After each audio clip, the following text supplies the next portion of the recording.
Chapter number 2. Christmas. Jo woke up early on the grey Christmas morning. She found by her head a little book with a pink cover. It was a Pilgrim's Progress. The other girls found the same book with different covers. They read their books for a time. Then Meg and Jo ran downstairs. They wanted to thank their mother for the books. But Hannah was in the kitchen. She lived with the family and helped in the house. Your mother's gone out, she told them. A poor woman came to the door and asked for help. Your mother's gone away with food and clothes and firewood for the woman's family.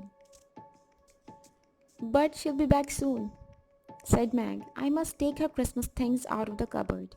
And Meg took from the cupboard the things they had bought with their dollars. Then she put them on the breakfast table by her mother's place. The street door banged, and the next minute Mrs. March came to the dining room. Happy Christmas, mother, they cried. Thank you for the books.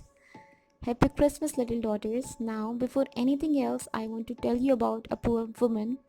She lives near here. Her name is Mrs. Hummel. She has a little newborn baby, and her other children are cold and hungry.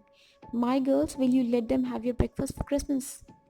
The girls were hungry. It was long past their breakfast time. For a minute, no one spoke.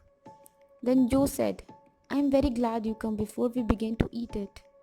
May I go and help carry the things to the poor little children? Asked Beth. You shall all come and help me, and when we get back, we'll have warm bread and milk for breakfast, said their mother. In the afternoon, some school friends came to the house and they all dressed in different clothes and acted in a play. Afterwards, they went into the dining room for supper.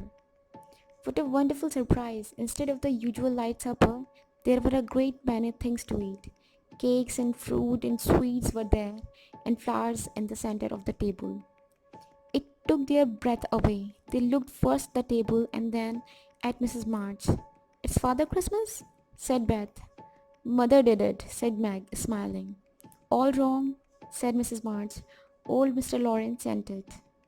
Old Mr. Lawrence lived next door in a large house with his grandson. The Lawrence boy's grandfather. What on earth put such a thing into his head? We don't know him, cried Mag. Hannah told his gardener about your breakfast party for the poor family. He's a strange old gentleman, but that pleased him. He knew my father years ago. He sent the food this afternoon with a nice, kind letter. He wished you all a happy Christmas.